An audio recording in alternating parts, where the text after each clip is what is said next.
Shalom, selamat pagi Bapak Ibu, saudara-saudaraku yang dikasihi Tuhan kita Yesus Kristus.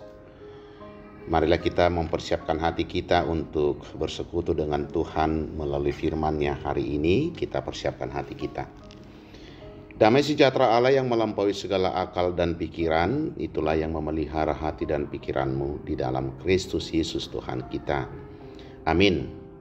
Renungan kita hari ini tertulis dalam kitab Yesaya pasal 56 ayat yang pertama.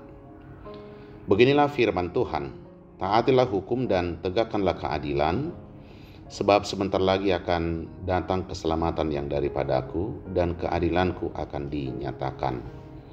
Demikian pembacaan firman Tuhan. Saudara kekasih dalam Kristus Yesus, pada hari ini melalui firman ini kita diingatkan untuk melakukan dua hal. Yang pertama, taat hukum. Yang kedua, menegakkan keadilan. Jika kita melihat dalam praktek kehidupan saat ini, terutama dalam penegakan hukum di dunia ini, di negara kita terkhusus, sering kita melihat adanya perlakuan atau penegakan hukum yang justru sangat jauh dari berkeadilan. Kita pernah atau mungkin sering mendengar istilah bahwa hukum saat ini tajam ke bawah, tumpul ke atas. Menggambarkan bahwa hukum itu ditegakkan bukan atas keadilan, tetapi hukum itu ditegakkan sesuai dengan keadaan. Orang yang lemah cenderung mereka diperlakukan tidak adil. Sebaliknya, orang yang punya pengaruh, orang yang kuat, seolah-olah mereka dapat mengatur hukum di dalam kehidupannya. Sering juga kita melihat bahwa keadilan itu belum sungguh-sungguh terjadi di tengah-tengah kehidupan masyarakat. Nah, saudara kekasih, realita yang demikian semestinya menjadi tantangan bagi kita sebagai anak-anak Allah, sebagai murid-murid Tuhan Yesus yang dipilih dan diutus sebagai garam dan terang di tengah-tengah dunia ini. Maka kita sebagai anak-anak Tuhan harus tetap berpegang teguh kepada kebenaran firman Tuhan.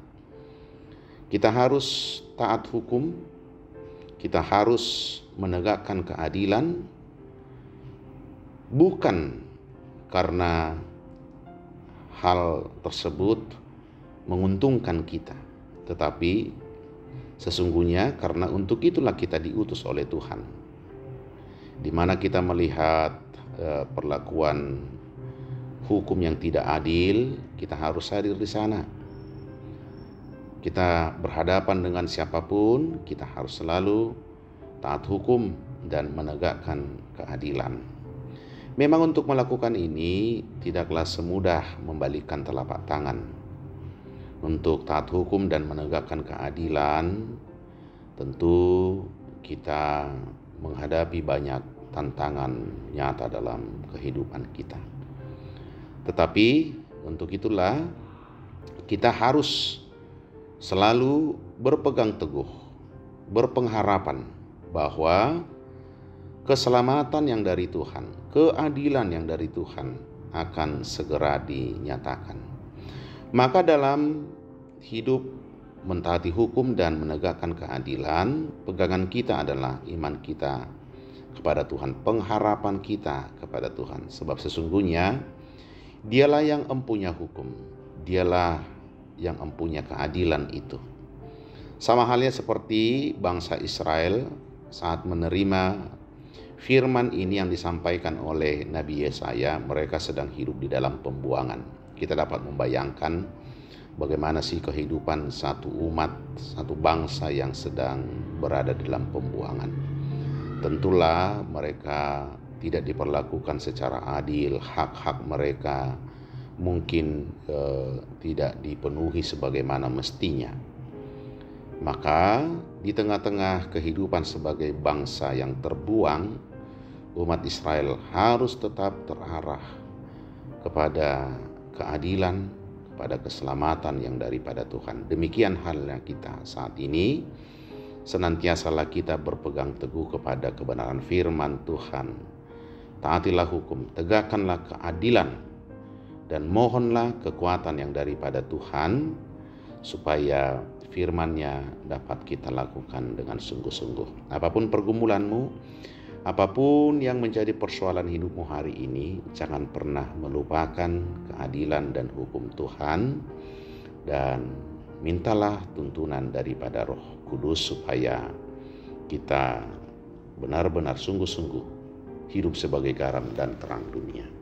Amin, kita berdoa. Terima kasih Tuhan, tolonglah kami melalui tuntunan Roh-Mu yang kudus, supaya di mana ketidakadilan, di mana hukum tidak dapat ditegakkan dengan benar, kami sebagai anak-anak Tuhan menjadi teladan di tengah-tengah dunia yang saat ini sedang hidup dalam kekacauan. Biarlah kuasa Roh-Mu memampukan kami menjadi teladan yang baik dalam mentaati hukum dan menegakkan keadilan. Sebab untuk itulah Tuhan memilih kami dan mengutus kami sebagai garam dan terang dunia. Mampukanlah kami menjalani setiap aktivitas kami hari ini dengan penuh sukacita, sebab Tuhan akan senantiasa menolong kami. Di dalam nama anak-Mu Yesus Kristus kami berdoa dan mengucap syukur. Amin.